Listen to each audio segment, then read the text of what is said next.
ನಾಗತಿಹಳ್ಳಿ ರಮೇಶ್ ಅವರಿಗೆ ಭಾಷಾ ರತ್ನ ಅಂತಾರಾಷ್ಟ್ರೀಯ ಪ್ರಶಸ್ತಿ ಪುರಸ್ಕಾರ 2026. ಈಶ್ವರಚಂದ್ರ ವಿದ್ಯಾಸಾಗರ ಮತ್ತು ಧೀರೇಂದ್ರನಾಥ ದತ್ತ ಸ್ಮರಣಾರ್ಥ ಭಾಷಾ ರತ್ನ. ಭಾರತ ಸರ್ಕಾರ ಪಶ್ಚಿಮ ಬಂಗಾಳ ಸರ್ಕಾರ ಸಹಯೋಗದೊಂದಿಗೆ ಅತ್ಯುನ್ನತ ಗೌರವ.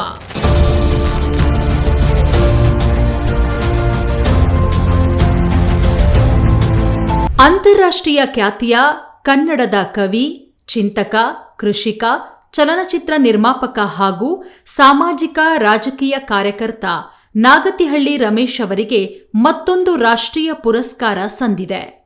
ಮಾರ್ಚ್ 29ರಂದು ಕೋಲ್ಕತ್ತಾದ ಕೃಷ್ಣಪದ ಘೋಷ್ ಮೆಮೋರಿಯಲ್ ಹಾಲ್ನಲ್ಲಿ ಪ್ರಶಸ್ತಿ ಪ್ರದಾನವಾಗಲಿದೆ.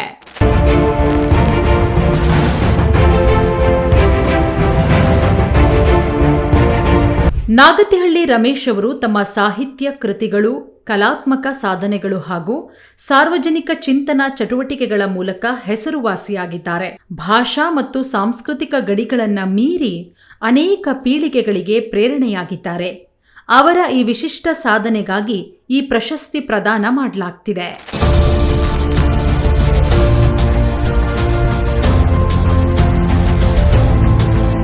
ಮಹಾನ್ ಜೀವಚೇತನಗಳಾದ ಭಾರತದ ಬೌದ್ಧಿಕ ಹಾಗೂ ಸಾಂಸ್ಕೃತಿಕ ಪರಂಪರೆಯನ್ನ ತಮ್ಮ ಅಪಾರ ಪಾಂಡಿತ್ಯ, ಮಾನವೀಯ ಮೌಲ್ಯಗಳ ಮೇಲಿನ ಅಚಲ ನಿಷ್ಠೆ ಮತ್ತು ನ್ಯಾಯದ ಪರವಾಗಿ ತೋರಿದ ಧೈರ್ಯಶಾಲಿ ಹೋರಾಟಗಳ ಮೂಲಕ ವಿಶಿಷ್ಟವಾಗಿ ಸಮೃದ್ಧಗೊಳಿಸಿದ ಮಹಾನ್ ಪ್ರಜ್ಞಾವಂತರಾದ ಈಶ್ವರಚಂದ್ರ ವಿದ್ಯಾಸಾಗರ ಹಾಗೂ ಧೀರೇಂದ್ರನಾಥ ದತ್ತ ಅವರ ಸ್ಮರಣಾರ್ಥ ಈ ಪ್ರಶಸ್ತಿ ಸ್ಥಾಪಿಸಲಾಗಿದೆ. ಭಾಷೆ, ಸಾಹಿತ್ಯ, ಸಂಸ್ಕೃತಿ ಮತ್ತು ಪ್ರಬುದ್ಧ ಸಾಮಾಜಿಕ ಚಿಂತನೆಗಳ ಕ್ಷೇತ್ರಗಳಲ್ಲಿ ತಮ್ಮ ವಿಶಿಷ್ಟ ಸಾಧನೆಗಳ ಮೂಲಕ ಸಮಾಜಕ್ಕೆ ದಾರಿದೀಪವಾಗುವ, ಜನಮಾನಸದಲ್ಲಿ ಉಳಿದ ಮಾನವೀಯ ಮೌಲ್ಯಗಳನ್ನು ಪೋಷಿಸುವ ಹಾಗೂ ಸಾಂಸ್ಕೃತಿಕ ಚಿಂತನೆಗಳನ್ನು ಉಜ್ವಲಗೊಳಿಸುವ ಮಹನೀಯ ವ್ಯಕ್ತಿತ್ವವನ್ನು ಗೌರವಿಸೋದೇ ಈ ಪ್ರತಿಷ್ಠಿತ ಪ್ರಶಸ್ತಿಯ ಉದ್ದೇಶವಾಗಿದೆ.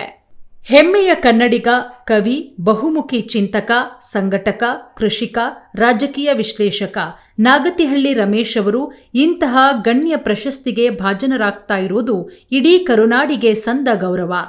ರಮೇಶ್ ಅವರು ಕೂಡ ಈ ಎರಡೂ ಮಾನವೀಯ ಚೇತನಗಳ ಮೌಲ್ಯವನ್ನ ಎತ್ತಿ ಹಿಡಿದು ಅದೇ ಹಾದಿಯಲ್ಲಿ ಸಾಕ್ತಾ ಇರುವವರು.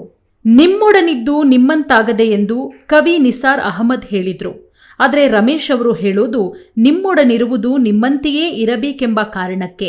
ಇದನ್ನ ಇನ್ನೂ ತಿದ್ದಿ ಹೇಳಬಹುದಾದರೆ, ನೀವು ಲೋಕದೆದುರು ನೀರೆರೆದು ಒಳಗೊಳಗೆ ಬೇರ ಕುಯ್ದರೆ ನಾವು ನೆಲವೇ ಆಗಿಬಿಡುತ್ತೇವೆ, ಪ್ರತಿ ಕಾಲಕ್ಕೂ ಹಸಿರು ಉಕ್ಕುವುದನ್ನ ನಿಮ್ಮ ಕಣ್ಣುಗಳು ಕಾಣುವುವು. ಈ ಕವಿತೆಯನ್ನ ನಾಗತಿಹಳ್ಳಿ ರಮೇಶ್ ಅವರು ಸಮಾರಂಭವೊಂದರಲ್ಲಿ ಹೇಳಿದ ಕ್ಷಣ ಸಭಾಂಗಣದಲ್ಲಿದ್ದ ಕವಿ ನಿಸಾರ್ ಅಹಮದ್ ವೇದಿಕೆಯ ಮೇಲೇರಿ ಅಪ್ಪಿಕೊಂಡಿದ್ದನ್ನ ರಮೇಶ್ ಈಗಲೂ ನೆನೆಯುತ್ತಾರೆ. ಅವರ ಪ್ರಕಾರ ಕಾವ್ಯಗುಣ ದೊಡ್ಡದು, ಹಾಗಾಗಿಯೇ ಅವರೊಂದು ಸದಾ ಜನಮಾನಸದ ಪಾಲಿಗೆ ಮಿಡಿಯುವ, ತುಡಿಯುವ ದಿವ್ಯ ಚೇತನ.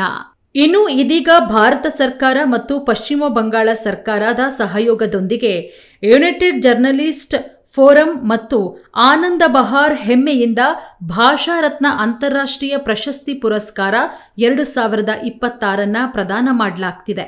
ಈ ಪುರಸ್ಕಾರವು 1 ಲಕ್ಷ ರೂಪಾಯಿ ನಗದು, ಸ್ಮರಣಿಕೆ, ಗೌರವಾರ್ಪಣೆ ಹಾಗೂ ಪ್ರಮಾಣ ಪತ್ರವನ್ನು ಒಳಗೊಂಡಿದೆ. ಈ ಮೂವರೂ ಸಾಧಕರನ್ನ ಮತ್ತೊಮ್ಮೆ ನೆನಪಿಸಿಕೊಳ್ಳೋಣ. ಇಂತಹ ಕ್ರಿಯಾಶೀಲ ರಮೇಶ್ ಅವರನ್ನ ನೂರಾರು ಪ್ರಶಸ್ತಿಗಳು ಅರಸಿ ಬಂದಿದೆ. ಇದೀಗ ಮತ್ತೊಂದು ಪ್ರತಿಷ್ಠಿತ ಪ್ರಶಸ್ತಿ ಸಂದಿರುವುದು ಕರುನಾಡಿನ ಭಾಗ್ಯವೇ ಸರಿ.